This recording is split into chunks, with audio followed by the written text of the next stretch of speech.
তো আমাদের গ্রামে যে কালী ঠাকুরটা হয়েছে এত বড়, তো তোমাদেরকে দেখো দেখাচ্ছি। আর এদিকে আমরা সব বন্ধুগুলো মিলে চলে গেছিলাম। আর এই দেখছো কত বড় কালী ঠাকুরটা হয়েছে।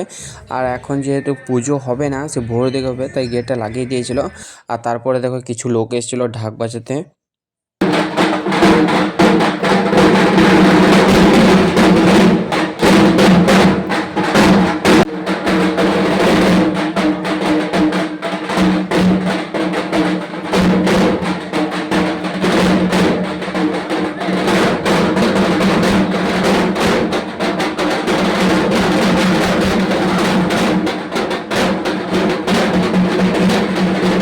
তারপরে সব বন্ধুগুলো মিলে আমরা চলে এসেছিলাম বাড়ি।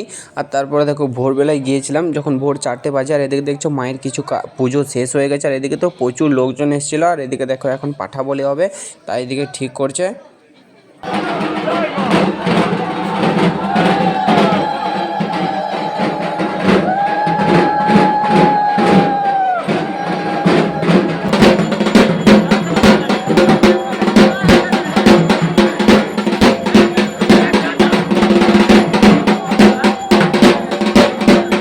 তো তোমাদের সঙ্গে দেখা হবে পরের পার্টে। তো চলো ভাই, টাটা বন্ধুরা।